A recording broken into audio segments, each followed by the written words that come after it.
Het wie 26 december flink schrikken voor de familie Visbeek uit Blaja. Haar een kunsthinder die er al zo'n 2000 steert is verdwenen. Je ziet als kunsthinder is vrij. Vrij weer overbleven van de hinderredding van 2006. Het hinder Fred net en hij schiet net. En we hoeven al niet op de post, maar hij zit je vast in de beton. En nu weer voort. De nachts van 25 op 27 weer de ponies wat onrustig. Maar die zit in het hok en dan hak ik even weg. Ik ben even van het bed af van je moet er een beetje om denken dat ik er even heen en ik had een tapje heer jongen en toen hadden we de jongen.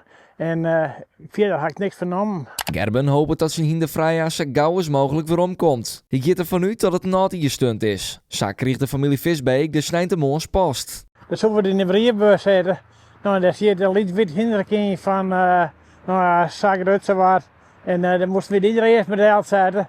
En sorry voor het ongemak die erbij. Nou ja, een flauwekul natuurlijk, want ja, dat hinderkind dat lag in de hoes op tafel. Ja, wij denken dat het een stunt is, ja. We hadden geen last van, maar hij miste het toch. En dit apart, hij jet je gewoon een beetje buiten en nooit is hij voort. Nou, ik zou zeggen, breng hem alsjeblieft ongedeerd weer om, want ik wil wel graag dat hij weer best als mooie steen kan zetten.